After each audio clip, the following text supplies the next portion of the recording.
para alim ulama, para ustadz, tuan-tuan guru, para imam, para khatib yang kami muliakan, muallim, muallimah yang mulia, pembina remaja masjid, ustadz kita, guru kita, kemudian para haji, orang-orang tuaku yang tidak bisa disebutkan satu persatu karena nggak ada catatannya, Pak Kades, Pak Iswan Storus yang sudah memberikan himbauan sambutan dan kepada kita, diantaranya adalah pentingnya sholat dalam kehidupan.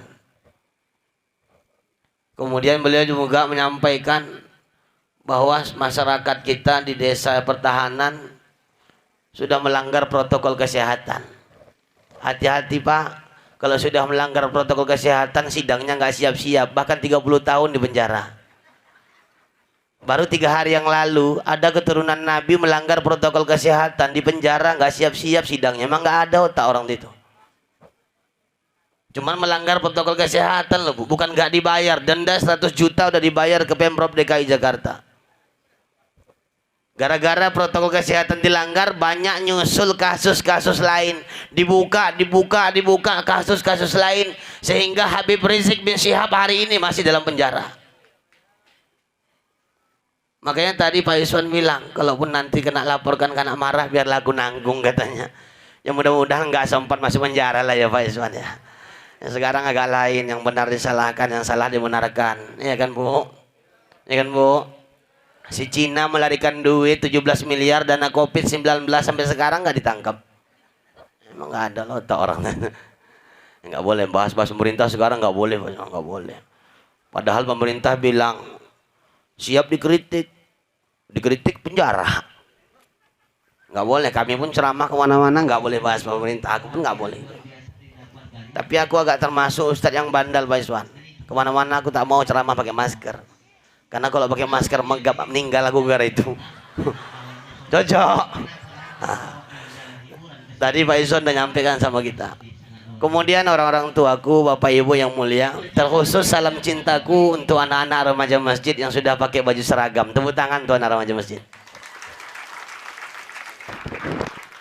Dari bilang pembina bahwa yang ngasih seragam ini pemerintahan desa ya Ustaz. Iya, dikasih bakal, cuma nggak tahu duitnya dari mana. Ya entah, kan buat sendiri orang nih. Ada yang utang, ada apa? Aku yakin ada yang nggak lunas. Kan dikasih bakal, mau jadikan enggak. Terpaksa lah aku menjahit juga, kata Ustadz tuh. Ada lagi lebih bakalnya Pak? Covid, karena aku tak tahu lagi mau bahas apa. Tadi Ustadz tuh pertama udah bahas Isra Mi'raj, tak ada lagi aku bahas. Udah habis dibahasnya udah. Isra Mi'raj dari Mekah Palestina sampai berlabuh Sidratil Muntaha, ending perjalanan finishnya menemukan perintah sholat sampai udah selesai. Billahi taufiq wal hidayah. Assalamualaikum. Mana Ustaz tadi? Udah cair balik kau. Sini naik kau, naik. Sini kau dulu. Jarang ada orang bisa duet sama aku.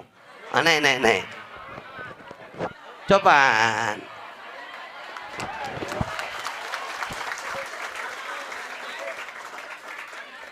Naik. Tahu siapa pakai sal kau sini? Salku kau pakai ya? Kasih mic-nya dek. Kasih mic-nya. Sal kau tadi sama mak kau?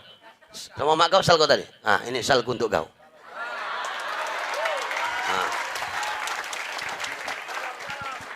Karena mahal ini ya. Salam dulu, salam. Siapa nama kau? Biasa kan megang mie itu gaya Ustadz Bukhari. Yang menjadi Ustadz betul-betulan. Letaknya di bawah dagu. Biasa ada suara tuh, walaupun suara ancuh. Siapa nama? Allah apa ya? Polan. Adwar. Ya udah nggak usah. Lembut cuman ngegas. Adwar Farah Anwar Adwa pakai R Adwa Adwa Farhan. Umur sisanya? Hah? Sekarang? Oh, sekarang 10 tahun. Sekolah di mana? Oh, tidak. Kelas berapa? Karena kau bilang sekolah mana, sekolah tak buka. Kelas 5. Sekolah kau sekitar sini? Pakai online tidak? Oh, kadang. Mall buka tidak? Buka.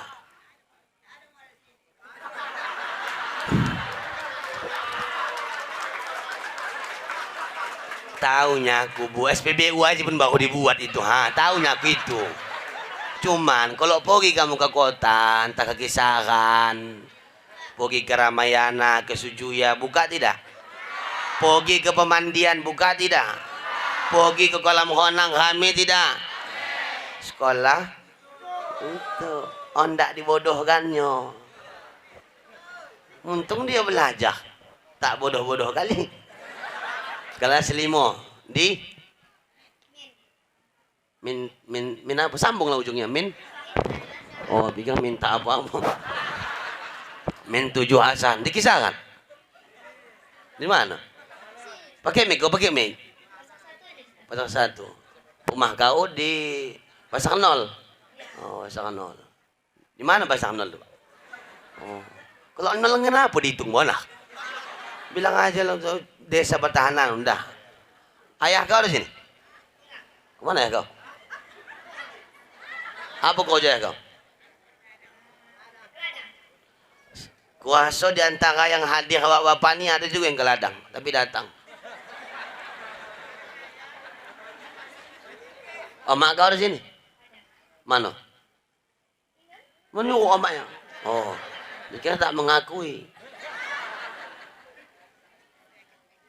Omak kau datang. Anak ke 1.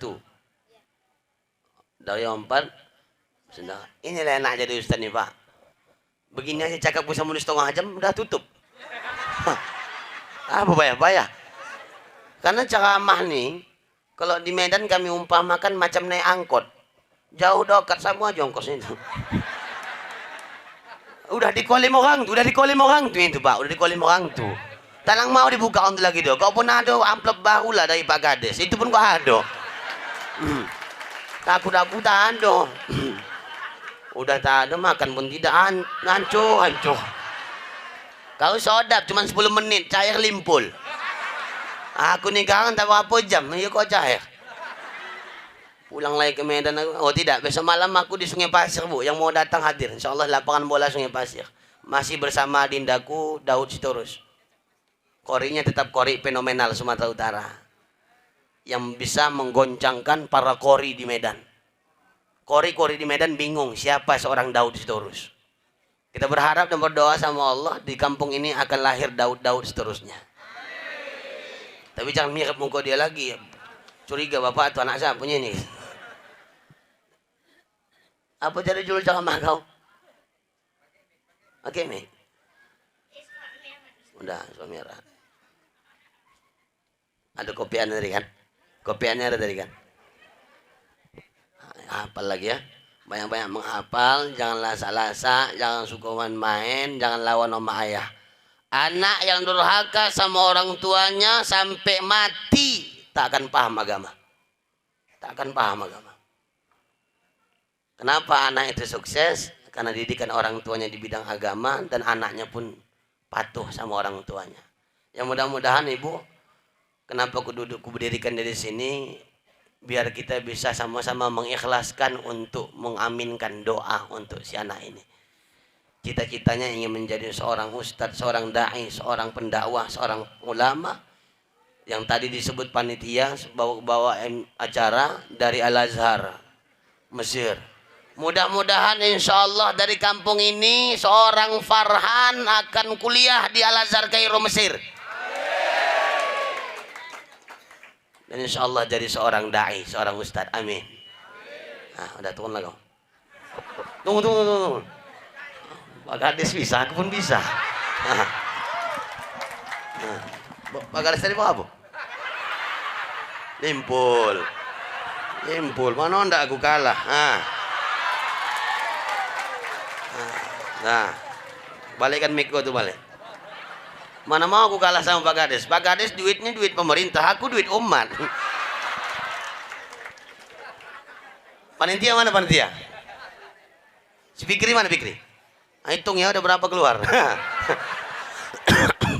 Dah. Bapak Ibu jamaah yang muliakan Allah Subhanahu wa taala, menyambung kaji aku nih. Bahwa ketika tadi sudah disampaikan sama kita, Rasulullah itu kenapa dihibur melaksanakan perjalanan Isra Mi'raj? Karena di masa itu yang dikatakan Amul Hazan, tahun sukacita. Kenapa tahun sukacita? Karena pada saat itu Rasulullah hampir down, hatinya hampir hancur, fisiknya hampir tak berdaya. Karena cacian, makian, teror, fitnah seluruh orang kafir diletakkan kepada Rasulullah. Belum selesai fitnah itu berakhir, belum selesai teror itu berakhir, belum selesai kekejian orang kafir berakhir untuk Rasulullah, menghina dan mencaci maki Rasulullah. Istri yang paling dicintai pun meninggal dunia. Rasul punya istri satu yang sangat dicintai. Tak pernah Rasul poligami selama bersama Siti Khadijatul Kubra. Belum selesai kesedihan meninggalnya Khadijah, paman kandungnya pun ikut meninggal dunia. Paman kandung yang bersusah payah membela Rasulullah, mati-matian memperjuangkan dakwah Rasulullah, walaupun mati dalam keadaan tidak bersahadat. Ini paling disayangi oleh Rasul. Meninggal dunia, kesedihan makin luar biasa. Contoh kecil gini, Bu. Contoh kecil begini. Ada anak kita. Anak kita ini main-main sama anak kawan. Berkawan lah macam budak-budak kecil lagi dari si Farhan tadi. Mau main, kawannya ini tadi dibolehkan omaknya bakso. Ada pula bakso Gojek lewat 2.000 3.000 ya kan. Lewat dibolehkan, cuman dia tak dibolehkan. Anak kita ini tak dibolehkan. So di hati anak tuh. Dikojahkannya lah ke rumah, bilang sama emaknya, dipokakkannya ke emaknya. Mak, bolehkan aku bakso nampu mak? Bolehkan aku nampu? Itu si Jepri dibolehkan. Siapa bolehkan? Omaknya. Itu omak dia wajar lah. Aku tak dibolehkan mak. Dapat budak telah bakso, dia ejek-ejekkannya pula. Lah dia angek-angekkannya pak. Aku boleh bakso. Makin sakit hati. Pulang ke rumah apa kata emaknya? Udah tenang kau. Jangankan bakso. Besok ke kota kita jalan-jalan. Besok harinya pergilah ke kota. Jalan-jalan keliling-keliling kota tu aja, turun naik titipan tembok pun jadi. Pulang dari kota jumpa lagi sama kawan yang mengangekkan bakso semalam. Dibilangnya, aku tadi pergi ke kota. Kau tak pergi, aku tadi pergi ke kota. Omaknya bilang, jadi kau nak bakso tu, tak jadi mak. Kenapa? Karena bakso cuma kesenangan sesaat. Tapi ketika dia pergi-pergi, kebahagiaan luar biasa sudah didapatkannya sehingga menghilangkan kesenangan sesaat. Dan itu pun dicakapkannya balik sama orang-orang. Kenapa dia dihibur jalan-jalan ke kota? Karena awalnya sodih. Kenapa Nabi dibawa jalan-jalan hiburan ke Sidratil Muntaha? Karena sodih sangat luar biasa. Perjalanan yang dahsyat Bapak Ibu, perjalanan yang agung, perjalanan yang spektakuler, perjalanan yang sangat luar biasa yang tak pernah terjadi seumur dunia, itulah pertama dan terakhir. Dan itu salah satu mukjizat Rasulullah Sallallahu Alaihi Wasallam. Di mana letak dahsyatnya itu perjalanan? Perjalanan Isra dimulai dari Mekah. Menurut bahasa Bapak Ibu, menurut bahasa Isra artinya berjalan di waktu malam. Menurut bahasa berjalan waktu malam. Berarti kalau ada anak remaja masjid jalan-jalan waktu malam, dia sedang Isra. Paham? Ada mak desa pertahanan bertongkar sama lakinya semaki-makian. Kanu si homa-homa tuh bawa buntilan, bawa bonton pulang berjalan kaki waktu malam. Itu homa-homa sedang Isra. Ditanya kawannya, kemana Kapi? Kapi kemana? Isra. Ini menurut bahasa. Sedangkan Mi'raj menurut bahasa artinya naik, Pak. Setiap naik berawal dari bawah menuju ke atas. Ini Mi'raj menurut bahasa. Berarti kalau ada BKM masjid membolos seng yang bocor naik pakai tangga dari bawah ke atas, itu bapak-bapak sedang Mi'raj. Ada oma-oma rumahnya lantai 2, hendak menjemur pakaian di lantai 2 pakai tangga, itu oma-oma sedang Mi'raj. Ngajinya simpel aja. Itu menurut bahasa. Tapi kalau menurut Al-Quran, Isra Mi'raj adalah dua kata yang berbeda, namun tak bisa dipisahkan satu sama lain. Ini sepaket, seperangkap, tidak bisa dipisahkan, yang bermakna perjalanan agung dilakukan oleh Rasulullah dari Makkatul Mukarramah sampai berlabuh di Sidratil Muntaha. Kita periksa, kita bongkar di mana letak agungnya, Pak. Isra, perjalanan dunia dari Mekah menuju Palestina, ini perhitungan jarak 500 km, Bu. Minta izin, minta maaf kalau kurang karena belum pernah kukuh langsung. Kalau kukuh langsung ke Mekah aku bawa meteran macam orang gila kau cukup lah. Kemana Ustaz ke Mekah nak bawa meteran mengukuh jalan. Ini Isra. Dari Palestina naik langit pertama, ini jarak tempuh 500 tahun perjalanan, Pak. Naik langit kedua 500 tahun perjalanan, naik langit ketiga 500 tahun perjalanan, naik langit keempat sampai langit ketujuh 500 tahun perjalanan. 7 tingkat langit dikali 500 tahun perjalanan, 3.500 tahun perjalanan. Ini jarak tempuh perhitungan dunia. Sampai langit ketujuh sebelum berpisah sama Jibril, Jibril bercakap sama Nabi Muhammad gini. Bu, Jibril bilang sama Nabi gini, Bu. Bu, Jibril bilang sama Nabi. Bu, Jibril. Bu, Jibril. Kata Jibril sama Nabi Muhammad gini. Man. Apa, Bril? Aku sampai sini aja lah ya, Man. Kenapa, Bril? Kau gitu bonah kau berkawan. Tak lalu aku lagi tak sanggup, aku tak sanggup. Tak sanggup cemano. Kau gitulah, kau cibo tuh bersahabatan sama aku tipis. Pergi sama-sama, pulang sama-sama lah. Main tinggal-tinggal saja. Cuman aku nanti pulang. Mantap aku jalan pulang. Kata Nabi Muhammad, ini kok dicari pun di kitab tak dapat ini, Pak. Cakap kau aja. Bahasanya. Cuman begitulah intinya. Kenapa ya Jibril tak mau kau mengikuti aku sampai ke Sidratil Muntaha? Kata Jibril, tak sanggup aku menembus ini ya Muhammad. Lah, kenapa tak sanggup? Kau diciptakan Allah dari cahaya, Jibril. Masa cahaya tak bisa menembus cahaya?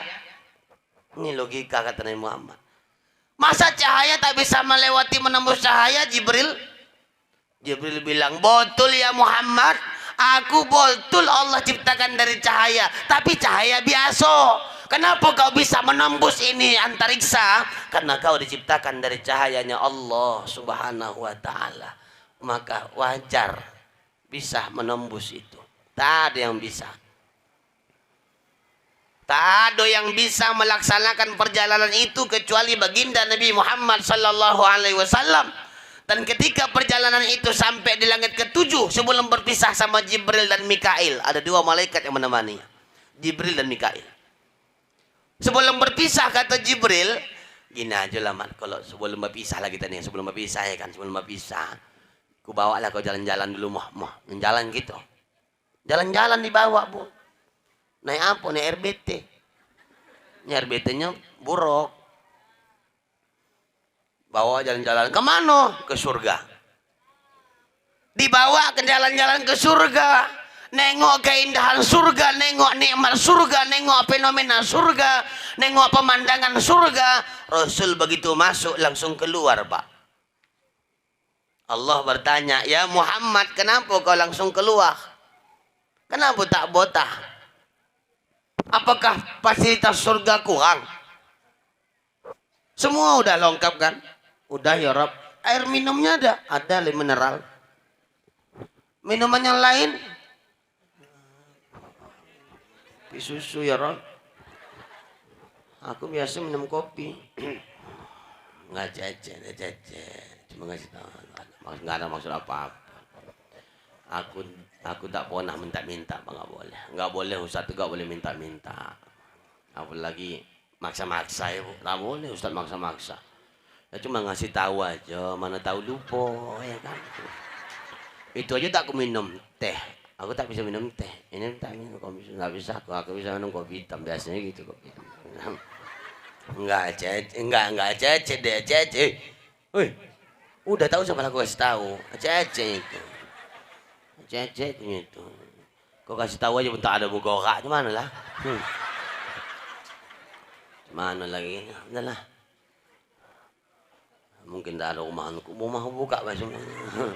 Itu buka. Kopi apa lah kopi? Hah? Kopi nih. Apa kopi begini bentuknya? Kopi susu. Itu aku bilang aku tak kopi susu, aku kopi hitam. Nah kan kok tumpah terus.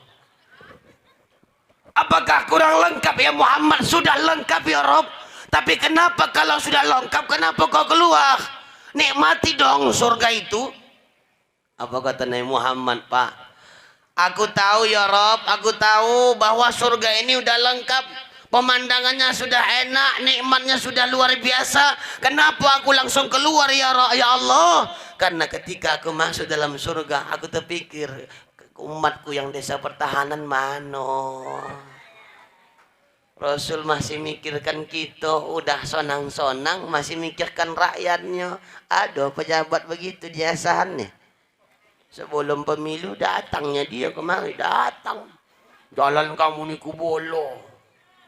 Lampu jalan kita apa? Semua udah jadi pemimpin nggak datang. Ditelepon pun nggak aktif. Ya minta tolonglah kita sama ketua Imtak. Mudah-mudahan ketua Imtak bisa menyampaikan. Almarhum ayahku bang, mantan ketua Imtak Kabupaten Asahan. Tahun 2000 berapa? 2013, 2014 begitulah. Sebelum meninggal tahun 2015. Aku lahir di Bagan Asahan. Oke, bahasa aku hampir bisa sama ibu. Cuman aku sekolah di Al-Wasliyah Teluk Nibung. Taman aku sekolah, aku langsung tembak ke Universitas Al-Wasliyah Medan. Di Unifa Medan aku kuliah, sampai sekarang aku bermukim di Medan. Jadi bukan berarti aku ini orang jauh, bukan berarti aku ini tamu, tidak. Aku ini bukan tamu datang berkunjung, tapi keluarga yang datang ke rumah keluarganya sendiri. Tahu lah Pak Kades kan, kau udah keluarga Pak Kades kan. Cuman adalah keluarga, kopi pun tak datang kan, keluarga apa gitu. Keluarga cemano gitu. Kue adanya 2 biji, kue bingko Ambon sama bolu pisang. Itu pun disungkup, tadi kasih makan. Disungkup cemano lah makannya. Apakah makan berbungkus-bungkus? Nih aku pikir begini makan. Enggak lah, berarti tadi kasih untuk aku makan. Berarti hiasan aja, hiasan. Dibungkus, itu pun tadi aku makan lah. Dibungkus orang tuh. Sampai mana tadi Bu? Hah? Sampai mana? Kopi, melago-lago orang di kopi. Udah lah itu, kau tak usah, parah pun. Aduh ya alhamdulillah, tak ada parah lah itu bulan. Ini lah parah lah cuma kopi Bu. Bukan minta apa-apa, awak udah makan tidak. Aduh ya Allah ya Rabbi, panas ya tampung mah ini kampas belakang muka gua. Ipas tak ada, entahlah. Nang sakit lah awak ke rumah keluarga awak datang. Tapi ini perkenalan namanya Bu. Pertamanya nih, pertama juga gini. Bu. Habis dari surga Nabi Muhammad, Jibril membawa Nabi Muhammad nengok-nengok neraka. Loh, Nabi Muhammad masuk neraka Ustaz? Tidak. Nengok, namanya nengok. Alladzi barakna haulahu linuriyahu min ayatina. Kami berkahi sekeliling perjalanan Muhammad untuk kami tunjukkan bukti kebesaran kami, kata Allah. Yang namanya Allah menghibur Nabi Muhammad, setiap perjalanan pasti nengok pemandangan. Makanya Nabi nengok pemandangan banyak selain pemandangan surga.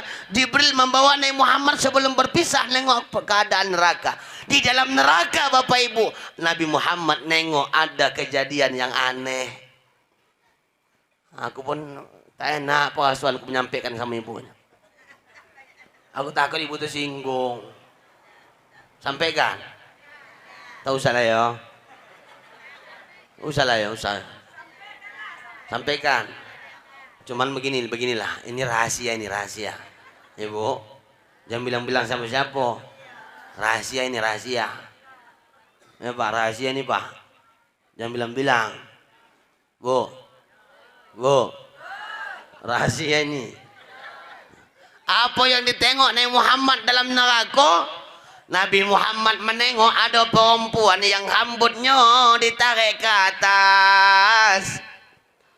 Kemudian pakaiannya sudah dilepas, dicambuk-cambuk malaikat di bawah. Neraka menyambah-nyambah panas luar biasa. Telinganya ditusuk bos yang panas tembus ke kiri. Lidahnya ditarik, dimasukkan bara api yang panas tembus ke duburnya.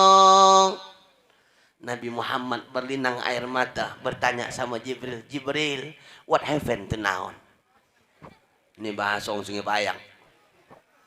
Ada apa yang terjadi Jibril? Coba kau jelaskan apa maksud ini.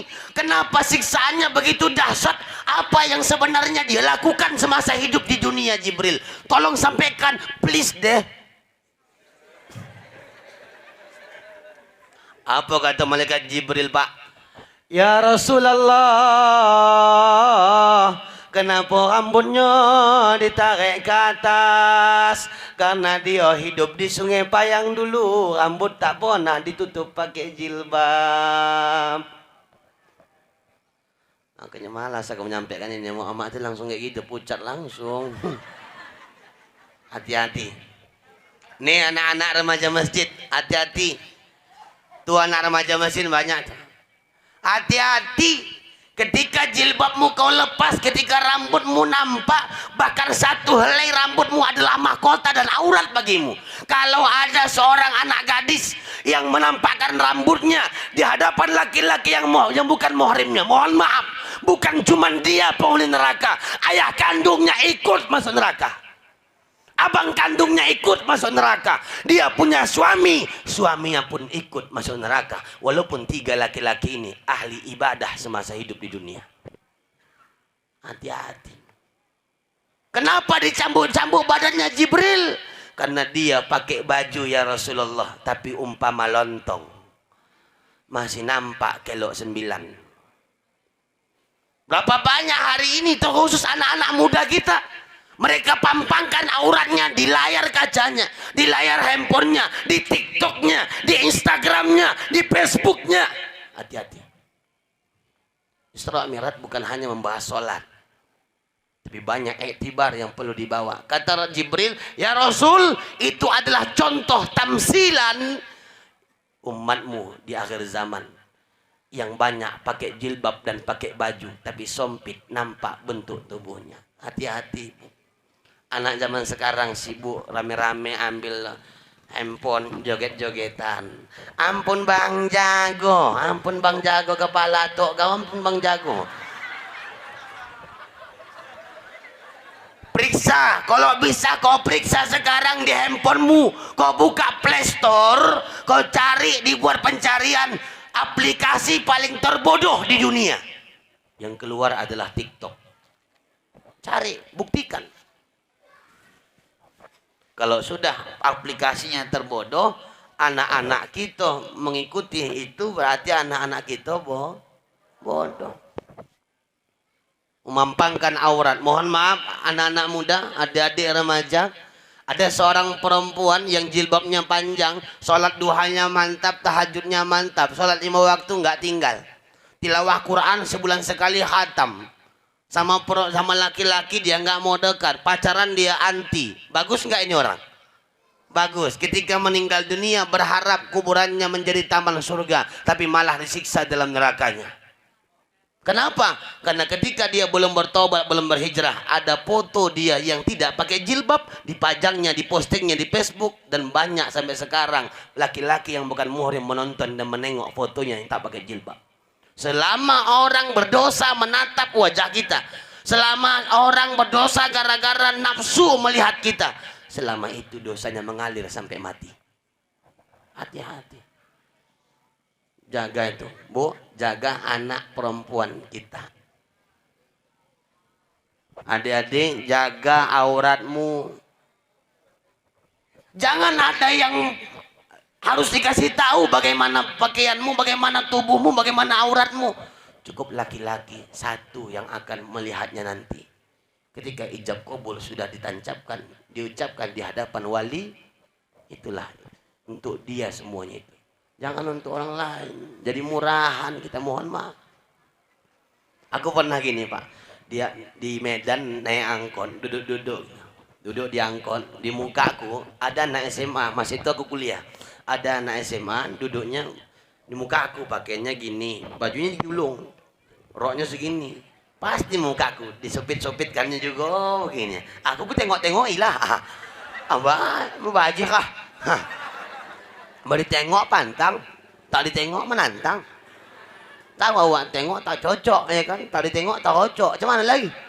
Tengok tak tengok, kebanyakan menengok daripada tidak. Tengok-tengok juga. Apa katanya Bu? Bang, mata abang itu, kenapa mataku dia ada yang salah? Tak ada tarik mata dong. Abang nengok kemari mana? Ya nggak usah gitu-gitu kali lah bang, nengok aku. Ya cuman lah, nggak apa-apa lah, kan kita berdua ya di sini. Aku bilang lah, iya abang ini jijik kali aku nengok muka abang kayak gitu bang, nengok aku katanya. Jadi ku bilang Bu, dek, pakaian aku tengok postur tubuh kau, postur pakaian kau kayak pelajar, tapi tingkah kau macam pelacur. Langsung dibilangnya, ger bang, ger, turun dari angkot. Aku menyesal pula kok aku bilang sekarang, kan nggak sempat juga. Hati-hati loh. Hati-hati, jangan status kita kayak pelajar tapi pakaiannya kayak pelacur. Tapi orang kayak gitu nggak ada di mata hukum, tak ada apa-apa. Mau tak pakai baju pun awak tak ada masalah di Indonesia ini. Yang dilarang di Indonesia pakai cadar, celana cingkrang, jenggotan. Emang nggak ada loh tak orang itu. Kejadian gara-gara bom gereja katedral di Makassar, pakai cadar, pakai jubah, jenggotan, langsung diponis Islam teroris, Islam radikal. Ada dua hal yang mau aku sampaikan malam ini Bapak Ibu, masalah bom bunuh diri. Yang pertama, Islam tidak pernah mengajarkan bom bunuh diri. Garis bawahi, tidak ada sejarah dalam Quran, tidak ada sejarah dalam hadis, bahkan tidak pernah terjadi di zaman peperangan Rasulullah ada sahabat mati syahid gara-gara bom bunuh diri. Tak pernah. Tapi yang dibunuh, ditusuk, dipenggal seperti Sayyidina Husain, cucu Rasulullah, dipenggal kepalanya pada saat perang Karbala. Ketika dipenggal kepala Sayyidina Husain, kepalanya diambil, diseret keliling kampung. Orang-orang kafir nengok itu semua orang-orang kafir membawa senjatanya mencari mayat-mayat orang Islam, dipenggal semua kepalanya, dibawa keliling-keliling. Kalau itu banyak, tapi yang namanya bom bunuh diri tidak pernah diajarkan dalam Islam. Dalilnya jihad Ustaz, itu bukan jihad, jahat. Mati syahid Ustaz, bukan mati syahid, offside. Siapa mereka? Nih anak-anak muda, mumpung kalian ramai di sini, aku sampaikan sama kalian, siapa mereka sebenarnya? Mereka Islam, tapi bukan ahli sunnah wal jamaah. Mereka Islam tidak mengenal ahli sunnah wal jamaah, tapi mereka mengklaim dirinya ahli sunnah wal jamaah. Mereka Islam takfiri, yang suka mengkafirkan orang, menyesatkan orang, membid'ahkan orang. Hati-hati anak-anak muda di Tanjung Balai, ajaran itu ada. Jangan bilang tak ada. Di Tanjung Balai ada alirannya. Yang aliran itu suka mengkafirkan orang, membid'ahkan orang, menyesatkan orang. 13 tahun Nabi Muhammad dakwah di kota Mekah. mentauhidkan agama, mengislamkan orang kafir. Anak zaman sekarang baru ngaji sikit mengkafirkan orang Islam. Buat maulid bid'ah, tahlil bid'ah, kenduri bid'ah, yasin bid'ah, tarawih 20 rakaat bid'ah, mi'raj bid'ah, solawatan pakai gendang hadrah bid'ah. Ada tidak dengar begitu? Anak-anak muda sebagai ujung tombak orang tuh. Hati-hati, Bu. Ini yang perlu kita sampaikan, bahwa pemboman gereja katedral bukan ajaran Islam. Tapi orang-orang yang mengatasnamakan Islam, begitupun kopi naik ke atas. Ini baru dia.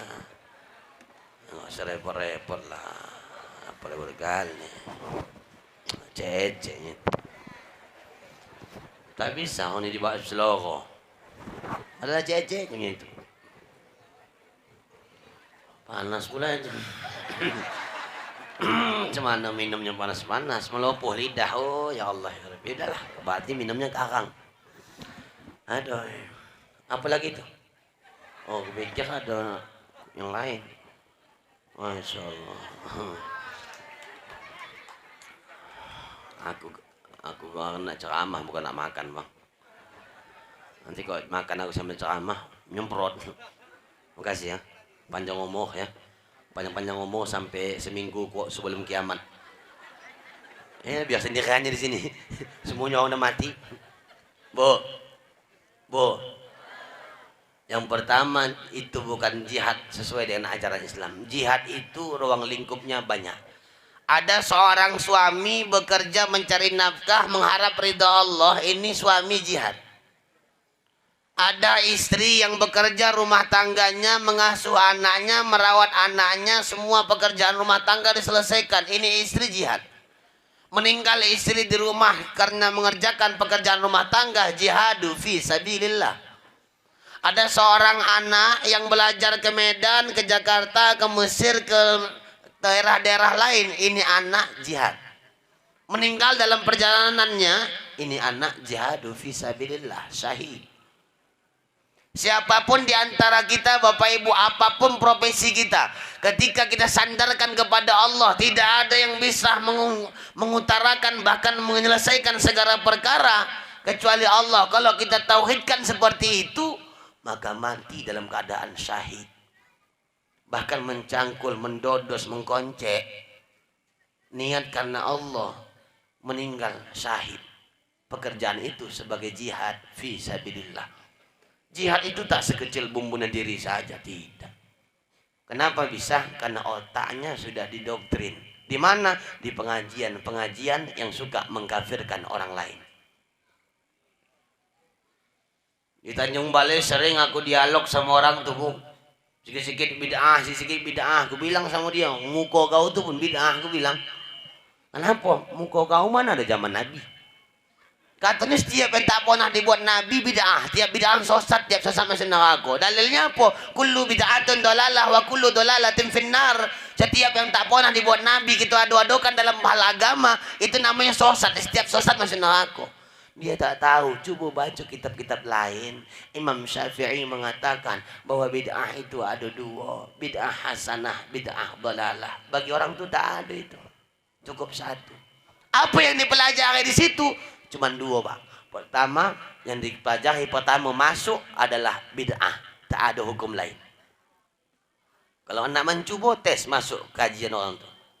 Yang pertama diajarkan bid'ah. Yang kedua kita yang benar, yang lain salah. Hebat kali kita pokoknya. Hati-hati, itu ajaran, itu aliran sudah menyebar. Apa nama ajaran alirannya, Ustaz? Banyak yang sudah paham aliran itu. Di Tanjung Balai, di mana-mana aku ceramah, di mana-mana aku membaca, ini tak pernah aku lepaskan, Pak. Ajarannya namanya Wahabi. Aliran Wahabi. Yang orang tuh tak mau disebut Wahabi, orang tuh pengen disebut Salafi. Salah pikir. Ada orang Salafi sini. Hati-hati loh. Ini bahaya, jadi fitnah Pak. Kemana mak wirid bid'ah? Ayah kemana? Meninggal wak kau tuh malam acara mi'raj tuh meninggal pula lah dia malam pertama takziah, malam ni malam ketiganya. Ngapa ya pergi tahlil? Tak usah ya. Kenapa bid'ah? Apa bid'ah tu tak pernah dibuat Nabi, masuk neraka awak. Yang paling parahnya aliran Wahabi Salafi ini mengklaim dan mengatakan ayah homak Nabi Muhammad masuk neraka. Hebat kali gitu pokoknya. Menganggap ayah homak Nabi Muhammad masuk neraka. Bu, jangankan ayah homak Nabi Muhammad, jangankan ayah homaknya sendiri. Ayah homak Nabi Muhammad pun diyakini orang itu masuk neraka. Apalagi ayah homaknya sendiri yang buat maulid, buat mi'raj, buat kenduri, buat wirid. Hati-hati nih. Ya Bu, ya Bu, anak-anak muda pandai-pandai mengaji. Banyak ustaz-ustaz kita di sini, guru-guru kita di sini yang masih mengajarkan sifat 20. Itu yang perlu dikaji. Sifat 20 orang tu tak yakin. Sifat Allah tu tak 20 banyak. Tapi ulama mengatakan 20 ni mencukupi itu. Itulah bahasanya. Udah mencukupi itu. Mana kamu pulang? Balik? Balik? Aku hari itu ceramah ke air hitam Pak. Ceramah ke air hitam Labuan Batu. Ada orang pulang sebelum aku siap ceramah. Jumpa kuntilanak dia. Iya. Tapi aku tak tahu malam minta jumpa tak tidak orang ni. Oh ngambil kereta. Nak balik. Nah, kau berarti tak lama lah ceramah kita ni. Kau dah balik lah kita ni. Ayo dah balik orang. Tahan ni Bu rupanya. Sampai jam 12 tahan. Tahan ni Bu. Aku yang tak tahan. Siapa pula tahan berjam-jam di sini sampai sojuk kopi. Perut makin lapar. Muka pucat. Entahlah. Keluarganya mau bunuh. Nah, lanjut. Ketika Rasulullah Sallallahu Alaihi Wasallam melihat itu keadaan dalam neraka, ditanya sama Jibril. Selesai pertanyaan, sedih Rasulullah. Itulah yang menjadi etibar pelajaran buat kita malam ini. Habis selesai itu perjalanan dilanjutkan lagi Pak. Singgah ke Mustawa, ke Rafrafil Akhdar. Banyak pemandangan yang dilihatkan Allah kepada Rasulullah. Banyak tamsilan yang perlu dibawa Rasulullah ke tanah haram. Ke tanah haram. Mau dibawa itu ke tanah haram banyak kali. Dan tak mungkin gue sampaikan malam ini semua. Kok gue sampai malam ini semua, tak siap. Itu yang pertama nampak Rasul. Kemudian ada nampak Rasulullah anak muda yang menghantamkan kepalanya ke tembok. Udah dihantamkan kepalanya ke tembok, hancur, terburai. Udah hancur terburai. Elok balik kepalanya Pak, utuh lagi kepalanya. Elok balik dihancurkan lagi. Udah elok hancur elok. Itu Ustaz. Nabi Muhammad bertanya Jibril, kenapa lagi itu? Apa lagi yang dibuatnya itu? Kata Jibril, ya Rasulullah, itu adalah anak muda yang ada di Kabupaten Asahan. Kenapa dia? Itu anak muda terlalu lalai, tak pernah hendak sembayang. Ini anak muda. Banyak, Ibu. Banyak yang tak sembayang, banyak. Yang sepele dan sembayang banyak. Padahal di akhirat yang pertama kali ditanya adalah sembayang. Elok sembayang awak, elok semua amal yang lain. Kalau tak elok amal sholat tak akan dibahas lagi itu. Habis semua itu. Gawat kita. Bahkan ketika masuk dalam kubur, sebelum malaikat mungkar nangkir dikirim Allah ke dalam kubur kita, ada dua makhluk Allah yang datang ke dalam kubur. Pertama malaikat Zabaniyah, yang kedua ular Sujarul Aqra. Ulah ni datang ke kuburan kita, Bu. Jangan kita menganggap kuburan tu kocik tak muat ulah, muat. Ulah tu cuma bosanya, kukunya aja dari sini ke Jakarta jauh yang perjalanan. Itu kukunya aja. Kepalanya kepala nago dikirim Allah dari neraka. Apa kata ulah tu bercakap dia sama kita penghuni kubur. Hei manusia durjana, aku kemari dikirim Allah untuk menghukummu karena kau hidup di dunia lalai dengan sholatmu. Diambilnya kakinya, dihantamkan ke badan kita, bakuyaan badan itu.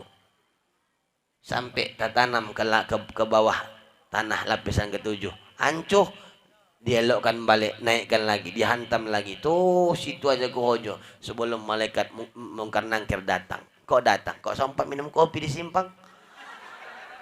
Apa tak makin ajab awak? Makin ajab. Anak-anak muda jangan pernah kelelekan sholat. Tinggal sholat qadha, wajib mengqadha sholat. 4 imam mazhab mewajibkan qadha sholat. Ibu bapak dulu mungkin ada tinggal sembahyang kita qadha, wajib qadha. Bahkan kalau kita buka dari buku yang dikarang oleh ulama Sungai Kepayang, almarhum Buya Profesor Ramli Abdul Wahid MA, beliau mengatakan dalam bukunya tidak sah sholat tarawih kalau ada kodoan sholat dan tidak ada niat untuk mengkodonya.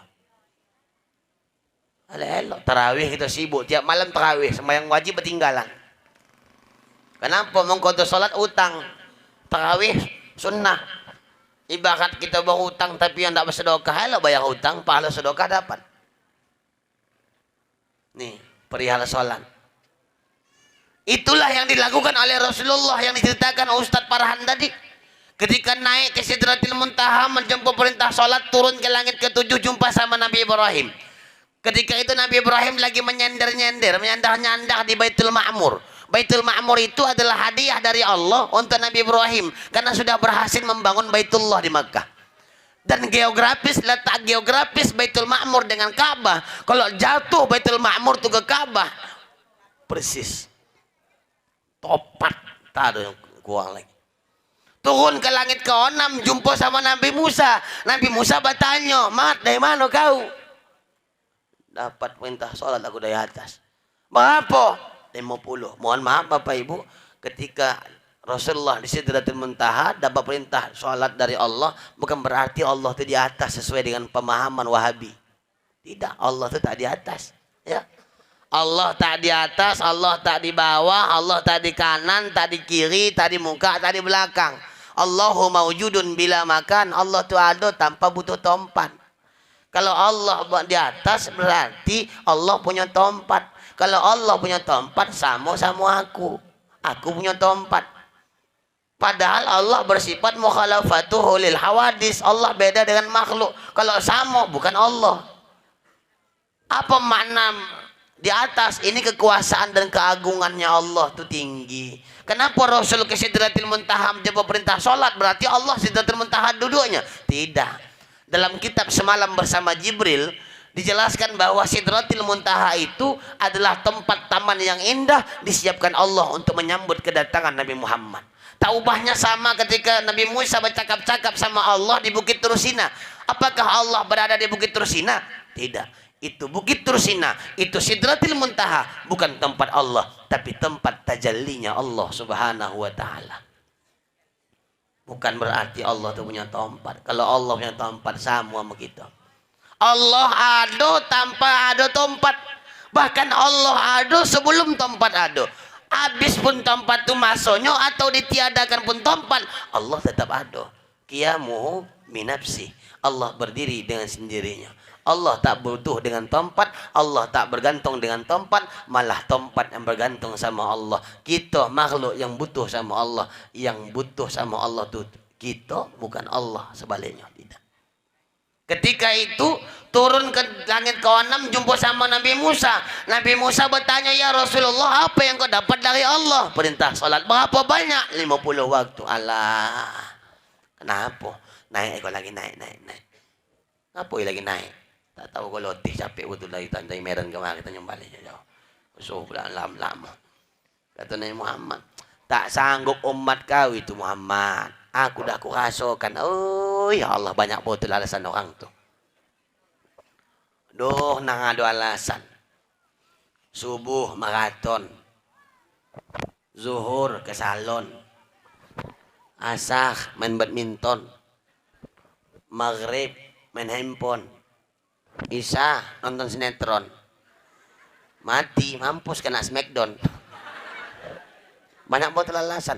Minta kurangi ya Muhammad, minta kurangi jadi 45, naik turun lagi, kurangi lagi sampai turun naik menjadi dari 50 menjadi 5 waktu sholat. Minta lagi kuangin tantah duo ke, kata Nabi Musa. Udah leni ku pada-padokan leni, kata Rasulullah. Keterdengar suara dari langit. Ya Muhammad, apabila umatmu melaksanakan sholat 5 waktu sehari semalam, sama dengan mereka melaksanakan 50 waktu sehari semalam. Luar biasa sholat itu. Sholat itu bukan hanya mencegah keji dan mungkar, bukan hanya itu aja. Sholat itu tempat segala-galanya. Mengadu sama Allah melalui sholat, curhat sama Allah melalui sholat.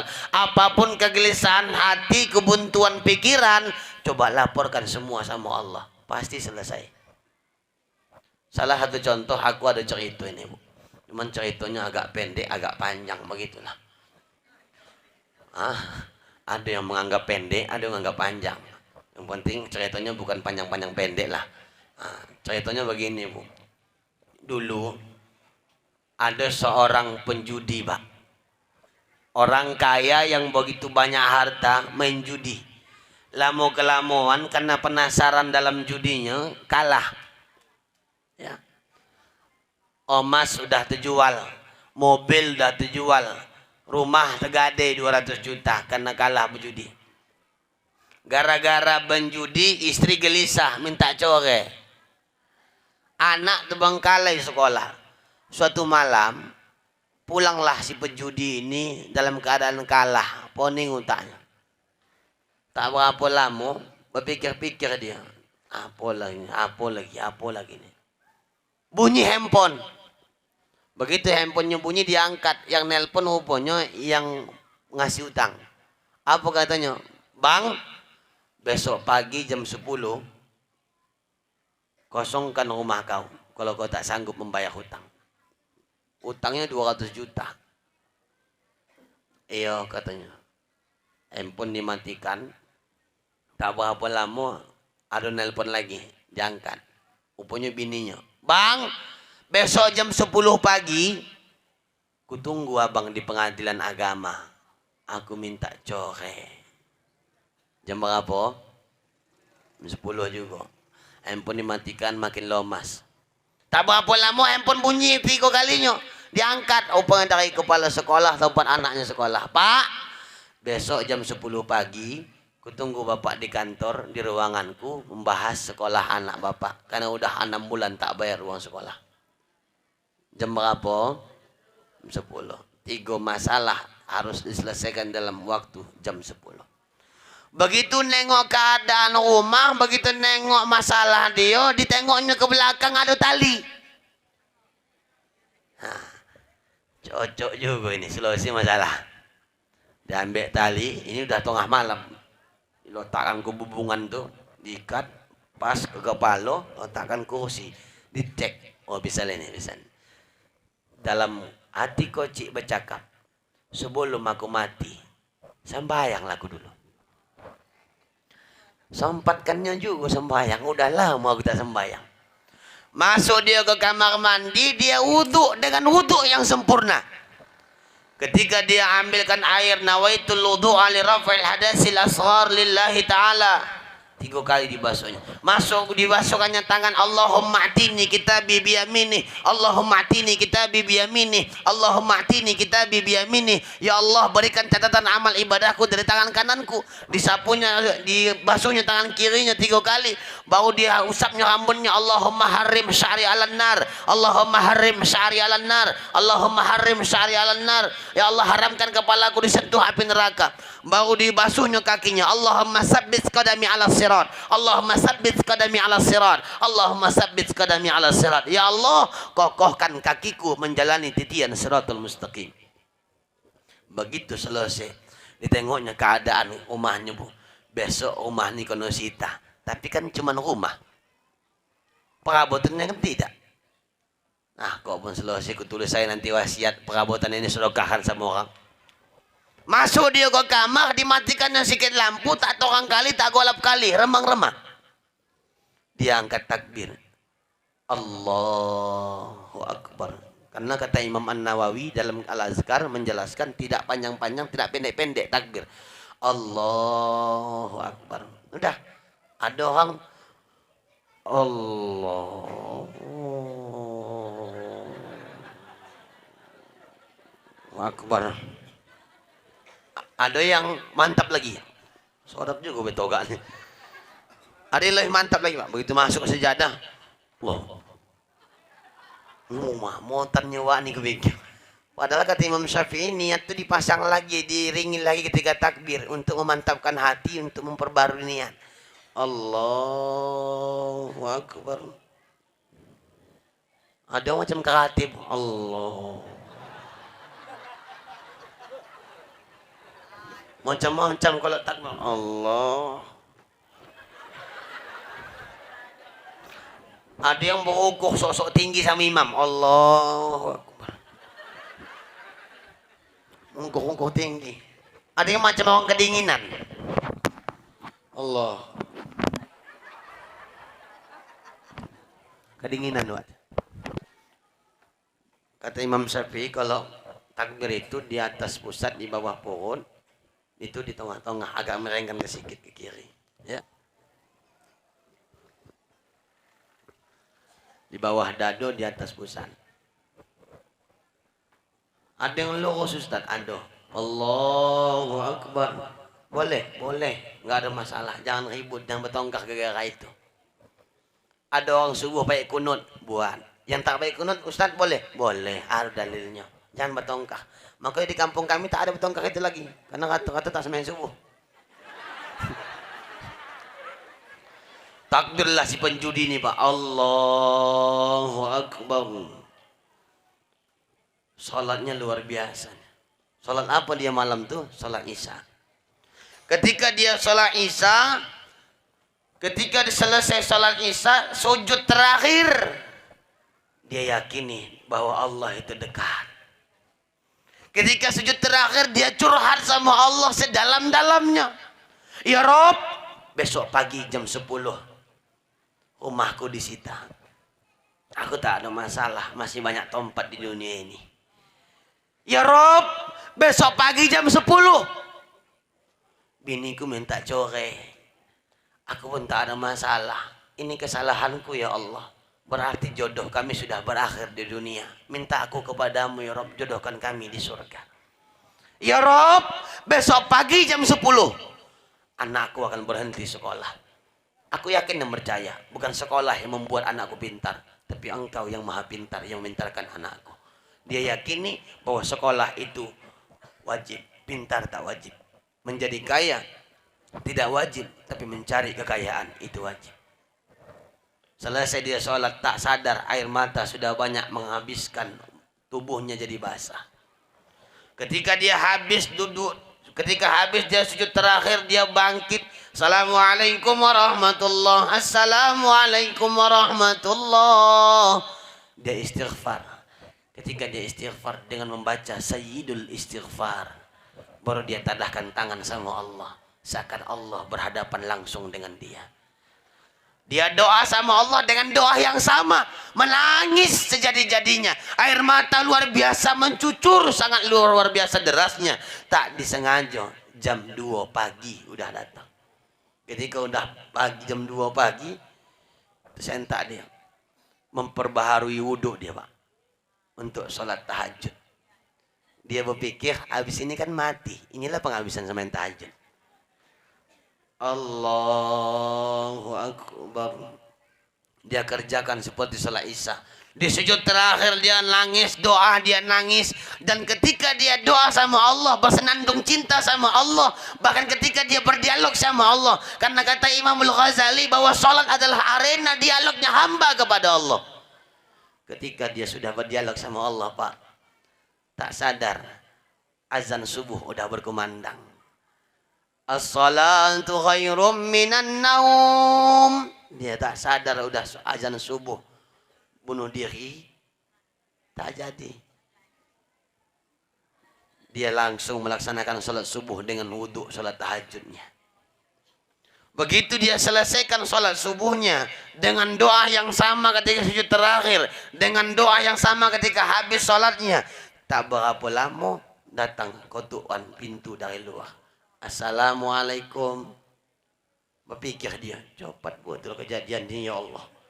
Janji jam 10, kenapa jam 6 datangnya? La ilaha illallah, apanya salahku ni Allah, apa salahku buat solat aku salah, tak solat aku salah, katanya. Tengok dari jauh, sayup-sayup pemandangan, nengok karena agak pagi, matahari belum melok wanak terbitnya. Dibukalah pintu, begitu dibuka pintu bukan yang tukang minta utang, tapi yang datang kawan lama bawa duit sekoper. Apa cakap kawan ni, apa cerita? Apa katanya? Diambillah minuman, dibuatkanlah Indomie karena tak ada bini. Apa katanya? Mohon maaf ya bang, maklum istri rumah orang tua, jadi nggak bisa masak apa-apa. Dia nggak bilang istrinya mau minta core, dibilang ke rumah orang tua, ditutupinya aib keluarganya. Cakapnya cakap, apa maksud kedatangan? Begini ya bang, aku ada di Singapura sama di Malaysia. Ada perusahaanku yang aku tak sanggup menyelesaikannya dua-duanya. Aku minta tolong kau lah menyelesaikan yang satu. Dalam hati kawan nih, tak tahunya kau nih aku nak mati. Kojo apa lagi bisa nak kojo kan kau udah aku nak mati. Karena menolak sogan, secara tak langsung bilang, kok cocok tak apa-apa. Kok cocok. Tenang aja bang, aku tak bisa ngasih banyak. Ini uang kau terima, kau buka, insya Allah bisa menyelesaikan tugasmu, bisa berangkat nanti ke Malaysia. Dibuka duit 500 juta pak. Tak berapa lama buka duit 500 juta, datang bininya. Tadi datang mengapoi? Minta jorek, belum bercakap bininya. Dek, ini duit 500 juta, 200 untuk nobus rumah, 100 nanti untuk sekolah, pendidikan rumah segala macam, 200 ini tabung ya dek. Apa kata bini yang nak minta jorek tadi? Iya bang, makasih ya. Rupanya luluh dibuat duit 500 juta. Itu udah kodratnya bu. Kodratnya perempuan lahir membawa 3. Amarah, cemburu, mata duitan. Amarah bisa hilang karena ngaji. Cemburu tidak menjadi cemburu buta karena ngaji dan dengar nasihat. Ini mata duitan, ngaji cemana pun tetap begitu lah itu. Nah, tangan bisa. Apalagi anda puasa gini, ada aja muncul yang untuk bercakap. Oh bang, gorden nak diganti. Tengok gorden tu dah kuyak bang. Nora ayo sokan awak sama tamu ya kan bang. Tengoklah bang, sokan awak. Bu, selesai itu terjadi, apa yang dirasakan oleh yang punya hutang, yang dirasakan oleh yang nak bunuh diri, dia merasakan 3 masalah diatasi dengan 1 jawaban. Siapa yang membuat? Allah. Apa yang dilakukannya? Salah satu diantaranya melaksanakan sholat dalam hidupnya, itulah sholat terakhir dalam hidup. Imam Syafi'i menjelaskan ada 2 syarat kaifiat sholat khusyuk. Satu diantaranya adalah syarat batin. Di antara syarat batin itu yang pertama adalah menjadikan sholat itu sholat terakhir dalam hidup. Insya Allah tak ada lagi. Awak kan enggak. Sholat dah cemana-cemana pikiran awak. Apalagi pulang dari pajak salah letak ikan. Allahu Akbar. Di mana nak letak ikan kemonong tadi kan? Allahu Akbar, meong katanya pula. Aduh, hancur lah, datang pula lah si manis. Nama kucingnya si manis. Allahu Akbar, jatuh sudip dari rak piring. Wah, habis dapatnya. Allah, Allah. Assalamualaikum. Tak kamu tengok kucing tuh. Nih. Cumanalah sholat bisa menyelesaikan masalah. Kalau sholat dalam sholat itu pun banyak masalah. Makanya Sayyidina Umar ibn al-Khattab al-Faruq radhiyallahu anhu mengatakan banyak orang yang melaksanakan sholat tapi sedikit yang mendirikan sholat. Apa beda melaksanakan sama mendirikan? Orang yang melaksanakan sholat dia hanya menjadikan sholat sebatas kewajiban, kayak beban dalam hidupnya. Udah selesai tanggung jawab, udah. Bukan, tapi orang yang mendirikan sholat adalah orang yang menjadikan sholatnya bukan hanya sebatas kewajiban, tapi sebatas kebutuhan dalam hidupnya. Kalau ada sholat tinggal sekali aja, gelisah kayak ada yang kurang. Ini udah mendarah daging. Lupa sembahyang, tapi apa yang kurang kan? Nih orang yang sudah menjadikan sholat dalam kebutuhan. Bahkan ketika Sayyidina Ali radhiyallahu an, ketika perang tertancap anak panah di betisnya, mau dicabut, kata Sayyidina Ali, jangan kau cabut, tunggu aku sholat.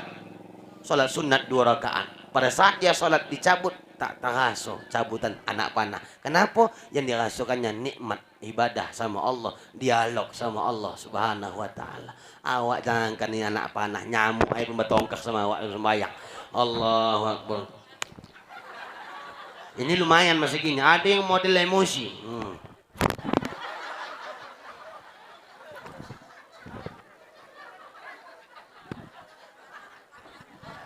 Oh ya Allah, gimana lah kalau ini? Gimana sholat bisa menyelesaikan masalah? Padahal Allah sudah kasih garansi, jaminan dikasih Allah. Wasta'inu bisobri wassalah. Minta tolonglah kepada Allah. Pertama, sabar atas masalah dan laksanakan sholat. Ini siapa yang tak punya masalah hidup ini? Semua punya masalah, betul. Punya anak, masalah. Tak bawa anak, masalah. Punya laki, masalah. Tak laku-laku. Punya bini, ibu pulang jawab. Masalah, tak berbini. Masalah, punya duit. Masalah, tak berduit. Masalah, punya pangkat. Masalah, tak punya pangkat. Masalah, semua punya masalah. Cuman satu yang bisa mengatasi masalah. Pajak Pegadaian mengatasi masalah tanpa masalah. Memang maksudnya tak ada masalah Pak, tapi keluar poni lagi mikirin masalah. Nah, artinya ketika kita pengen masalah ini selesai, satu jalannya sholat. Adukan semua masalah sama Allah. Jangan pernah bilang sama masalah, jangan pernah bilang sama Allah, ya Rob, aku punya masalah bosak, bantu aku. Jangan.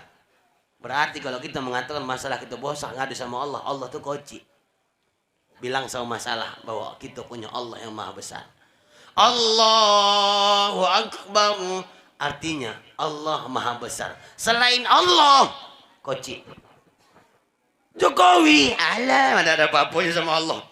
Gak ada apa-apanya. Menteri gak ada apa-apanya. Pejabat gak ada. Mak lampir mana ada apa-apanya itu. Kalau sudah Allahu Akbar, Allah maha besar. Selain Allah, koci semua. Ini menunjukkan peristiwa Isra Mi'raj, menunjukkan kepada kita menanamkan tauhid yang dalam, bahwa tidak ada yang besar kecuali Allah, tidak ada yang kuat selain Allah, tidak ada yang sangat menguasai kecuali Allah. Dan jangan buat Allah cemburu dengan segala-galanya. Bagaimana caranya? Ketika kita mengadu bukan sama Allah, ketika masalah kita adukan bukan sama Allah, ketika kita curhat bukan sama Allah, bahkan ketika kita semua melaksanakan tidak kepada Allah. Bagaimana mungkin semua masalah bisa lepas kalau masalah itu tak pernah kita laporkan kepada Allah yang memberikan solusi? Ya Bu, ya Bu, ini anak-anak muda khususnya. Bagaimana 10 tahun ke depan ini kampung halaman kita? Jawabannya anak muda ini. Bagaimana desa kita 10 tahun ke depan, 20 tahun ke depan, bahkan bagaimana negara kesatuan Republik Indonesia ke depan? Jawabannya adalah anak-anak muda kita sekarang. Baik akhlak mereka, maka baik ini kampung halaman. Bagus moral mereka, negara akan bagus, dipimpin oleh orang-orang yang bagus. Tapi kalau akhlaknya hancur, orang tua didurhakai, pacaran jadi hobinya, ini menyebabkan kampung halaman akan hancur Pak. Narkoba tak pernah dihindarkan, minum keras, lem segala macam lem, lem kambing, lem setan, lem segala macam lem, dihisapnya segala macam lem. Ini hati-hati, membuat generasi hancur, ke depan negara atau kampung halaman pun bisa jadi hancur. Bu, sedikit lagi kita lanjutkan perjalanan. Sampai Rasul di Sidratil Muntaha Pak, dapat perintah sholat, Rasul duduk tahiyat akhir. Ketika itu Rasul mengucap salam penghormatan sama Allah, at-tahiyatul mubarakatus salawatut thayyibatu lillah. Allah jawab salam cinta dari Rasulullah dengan ucapan assalamu alayka ayyuhan nabiyyu wa rahmatullahi wa barakatuh. Nabi jawab lagi assalamu alayna wa ala ibadillahis. Menjadi rukun qauli dalam sholat. Enggak dibaca batal sembahyang, salah baca batal sembahyang. Imam Ghazali dalam Ihya Ulumuddin menjelaskan ada satu huruf yang tinggal dalam bacaan tahiyat, maka sholatnya tidak sah. Kadang kita membaca tahiyat bukan at-tahiyatul, tapi at-tahiyatul. Salah. Sibuk-sibuk membaca at-tahiyatul barakatuh salat. Sibuk-sibuk. Apalagi ada undangan hari Minggu. Banyak kali undangan 5 titik. Salat zuhurnya nanti Allah at-tahiyatul barakatuh. Assalamualaikum. Udah bang poi gitu. Sebelum pergi meluahkan baju ya bu. Baju merah, kuning, hijau. Nunjukkan sama laki. Oh bang. Mana yang elok? Hijau laga, hijau. Laga. Kuning, laga. Merah, laga. Mana yang laga? Laga semuanya tidak. Pakai aja, jangan tak pakai baju kau pergi. Begitu masuk ke kamar 10 menit bukan itu yang dipakai, warna putih yang keluar. Pergi, sembayang zuhur dulu, sembayang dari mana-mana kau udah semua pergi nih. Ini menunjukkan sembayang kita ini harus kita baik-baik kan. Elok-elok. Ya bu. Ketika Rasul udah menjampu perintah sholat sampai turun lagi langit ke langit, langit ke langit, sampai lagi pulang ke tanah haram ke Makkahul Mukarramah, perjalanan yang tadi kita ceritakan jauh begitu luar biasa dahsyat, ratusan ribu tahun perjalanan. Rupanya perjalanan itu dihitung dengan perhitungan dunia tak sampai setengah detik pak. Ini dahsyatnya Isra Mi'raj tadi. Tadi si Farhan bilang 1 malaman. Tidak. Dalam kalimat lailan itu dipakai dengan isim nakirah, menunjukkan perjalanan itu tidak sampai 1 malam. Bisa 1 jam, bisa 2 jam, ya 3 jam. Bahkan ada ulama menjelaskan perjalanan yang begitu jauh dari Makkah, Palestina langit pertama sampai berlabuh di Sidratil Muntaha, balik lagi perjalanan yang sama jauhnya tak sampai setengah detik pun. Tak sampai setengah detik perjalanan Nabi. Kok bisa? Nih perjalanan dahsyatnya. Tak bisa diakal logikakan. Percaya ibu? Aku tidak. Kenapa? Karena tak masuk akal. Akal terlalu kocik untuk memasukkan peristiwa yang bosak. Tak masuk di akal kita yang kocik. Tapi menurut ilmu teknologi dan ilmu sains di zaman sekarang, sudah terjawab semua keraguan dan kerancuan itu. Dulu, anak pergi ke Mekah naik kapal bu, ya. 3 bulan pergi, 3 bulan pulang. Waktu pulang awak dah lupa. 70 orang berangkat dari Sungai Payang, yang pulang 50. 20 lagi meninggal. Ditanam di mana? Dicampakkan di laut. Makanya waktu itu kalau mau hendak pergi berangkat haji, perpisahannya luar biasa, menangis-nangis. Perjalanan 3 bulan, pergi 3 bulan, pulang 3 bulan. Sekarang dengan canggihnya ilmu teknologi, berangkat tak perlu 3 bulan, pulang tak menunggu 3 bulan. Berangkat Kuala Namu Medan sampai Bandara King Abdul Aziz Arab Saudi cukup 12 jam naik pesawat. Selesai. Luar biasa. Dan begitu pun peristiwa Isra Mi'raj itu. Kalaulah perjalanan itu secepat kilat luar biasa, kenapa Rasul nggak macam si Komeng? Komeng.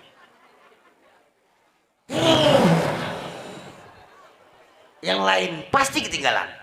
Kata si Komeng. Mencot-mencot muncungnya. Itu aja koncang mencot-mencot. Nabi Muhammad lebih koncang dari situ. Bahkan lebih koncang dari Kodipan Matu. Kenapa Nabi tak begitu hancur katanya? Kita dalam pesawat masang lilin. Berangkat pesawat terbang. Lilinnya padam tidak? Tidak. Ini logika kita aja yang kocek. Apalagi Allah. Bu. Perjalanan yang jauh tak mungkin memakan waktu yang kocek. Ilustrasinya begini. Daud dari sini ke Medan berapa jam? 4 jam. Kita buatlah 4 jam ya bu. Jangan ikut aku tadi 7 jam. Buatlah 4 jam. Berangkat dari Tanjung Balai ke Medan 4 jam. Si Daud hendak mengisi acara. Rupanya acara batal karena Covid. Balik lagi ke Tanjung berapa jam? Tunggu bang. Kalau mau motor bilang coba.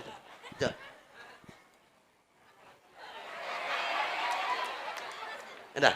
Nah, nanti hapus saja bang. Ya kirimlah, jangan. Biar kita masukkan di YouTube. Ini masuk YouTube. Adik-adik jangan lupa like, share, and subscribe.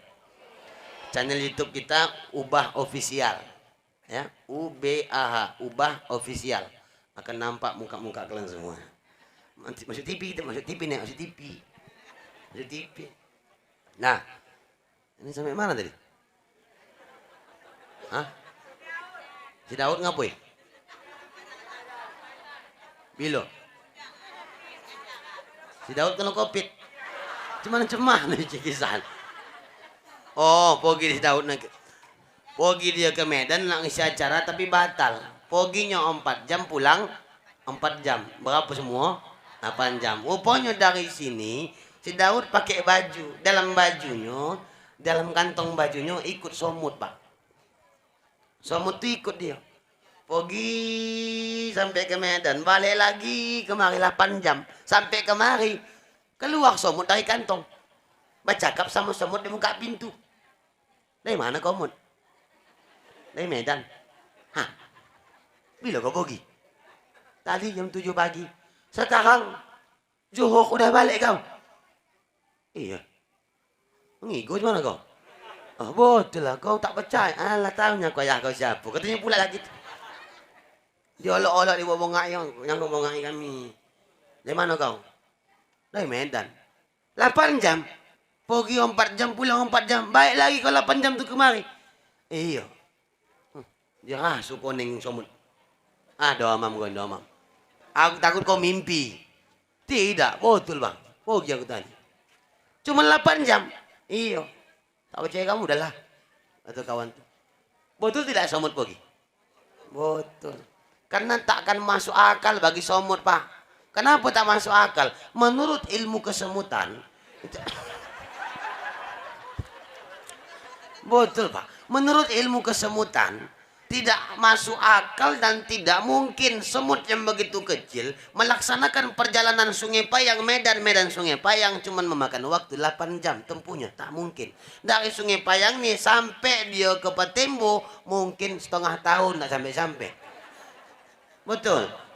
Kenapa somut bisa? Karena somut bukan berjalan, tapi diperjalankan. Kenapa Nabi Muhammad bisa tak sampai setengah detik? Karena Nabi Muhammad bukan berjalan, tapi diperjalankan. Apa dalilnya? Quran surah Bani Israel ayat 1 juz 15. Subhanalladzi asra, Allah menjelaskan maha suci Allah yang memperjalankan. Dalam ilmu balaghah bukan subhanalladzi asra. Dalam ilmu balaghah sebenarnya subhanallahilladzi asra. Ada lafzul zalalah di situ menunjukkan peran aktif Allah melaksanakan perjalanan dahsyat Nabi Muhammad sallallahu alaihi wasallam. Tidak bisa diakal logikakan tapi bisa diyakini dengan iman. Menunjukkan kepada kita pelajaran yang paling berharga malam ini. Bagaimanapun perkembangan zaman, iman tetap dikokohkan. Bagaimanapun dahsyatnya zaman, iman tetap dikuatkan. Bagaimanapun hiruk-pikuk di Indonesia, iman tetap dikompakkan. Ketika iman sudah kokoh, persaudaraan akan kuat. Guyup akan terlaksana, solidaritas akan ada, bahkan di masyarakat tidak akan pernah bergaduh apapun agamanya. Walaupun ada agama yang bukan Islam di kampung kita, Islam bukan diturunkan Allah sebagai Islam lil mu'minin atau Islam lil muslimin, tidak. Tapi Islam dihadirkan Allah adalah Islam rahmatan lil alamin, untuk seluruh alam semesta. Siapapun dia adalah makhluk Allah. Islam wajib menjaganya. Jangankan sama orang, sama semut pun tak boleh kita membunuh sembarangan tanpa hukum syarak, apalagi membunuh diri dan lain sebagainya. Ini saya kira Bapak Ibu yang perlu aku sampaikan malam ini. Perjalanan dahsyat dan agung Isra Mi'raj. Karena aku tengok lama-lama udah makin banyak yang mau pulangan, dan lama-lama pun aku tengok keringatku makin banyak bercucuran, dan lama-lama pula aku tengok mukaku makin pucat. Aku takut sombam pun makin dingin. Itu pun kok ada sombam, aku takut makan pun tidak. Ya, saya kira Bapak Ibu yang mulia ini dapat aku sampaikan pada pertemuan kita malam hari ini. Mudah-mudahan pertemuan ini menjadi pertemuan yang membawa ridha dari Allah Subhanahu wa taala. Di sana sini pasti terjadi kesalahan dan kekhilafan. Yang benar datangnya dari Allah, yang salah itu adalah kekurangan ilmu saya sendiri. Terima kasih atas segala perhatian, mohon maaf atas segala kekhilafan. Kusangka terbit bulan purnama, rupanya bintang tak timbul jua. Di lain waktu kita berjumpa, mudah-mudahan dalam lindungan Allah Subhanahu wa taala. Amin ya rabbal alamin. Bapak Ibu, kalaulah ada sumur di ladang, tanda petani kurang kerjaan. Kalau ada umur yang panjang, bertemu kita di lain waktu dan kesempatan. Kalau ada sumur di ladang, boleh ibu menumpang mandi. Kalau tak ada sumur di ladang, minta tolong jangan sampai tak mandi-mandi. Bu, kalaulah ada jarum yang patah, siapa yang matahin? Kalau ada kata-kataku yang salah, mohon maaf lahir dan batin. Kalau ada jarum yang patah, jangan dimasukkan di kantong celana. Kalau ada kata-kataku yang salah, minta tolong jangan sebarkan kemana-mana. Kalau ada jarum yang patah, jangan dicampakkan ke tepi paret. Kalau ada kata-kataku yang salah, minta tolong pulang, jangan merepet-repet. Kalau ada jarum yang patah, jangan. Kenapa, Bu? Hah? Anda hatiku lah, jarum-jarumku. Yang matahkan aku susuku aku lah. Kalau anda ibu matahkan jarum bapak itu patahkan, jangan punya aku. Bapak itu punya jarum itu, ada jarumnya itu. Belum habis. Ada setengah jam lagi pantun gue ini. Kalau ada jarum yang patah, jangan dimasukkan ke tepi ke peti besi. Kalau ada kata-kataku yang salah, jangan bilang-bilang sama polisi. Kalau ada lah pokoknya. Kalau ada jarum yang patah, jangan dimasukkan dalam laci. Kalau ada kata yang salah, jangan masukkan dalam hati. Kalau ada jarum yang patah, hati pula. Dia bercakap. Kalau ada jarum yang patah, minta tolong jangan dicari-cari. Bolehlah jarum murahnya aku itu. Palinglah berapa aku jarum sebiji. Kalau menjahit pala lah jarum yang patah boleh pala-palakan bawa anakmu. Taklah banyak. Sebungkus saya berapa udah. Taklah 5.000 pun bisa banyak tu, Bu. Ibu, burung irian, burung cendrawasih, cukup sekian dan terima kasih. Buah durian, buah kedondong, cukup sekian dulu dong. Buah sirsa, si buah pepaya, buah kuini, si buah mangga. Sebiji buah-buahan pun tak ada di meja, aku tengok. Terakhir, ada pantun buat kalian anak-anak muda, kuntilanak indah bergaya. Bikin status di dinding FB. Adik-adik jangan lama-lama mandang saya, aku takut terbawa mimpi. Terima kasih atas segala perhatian. Mohon maaf atas segala kekhilafan. Usikum wa nafsi bitaqwallah. Nasrun minallahi wa fatuhun qarib. Wa basyiril mu'minin. Assalamualaikum warahmatullahi wabarakatuh.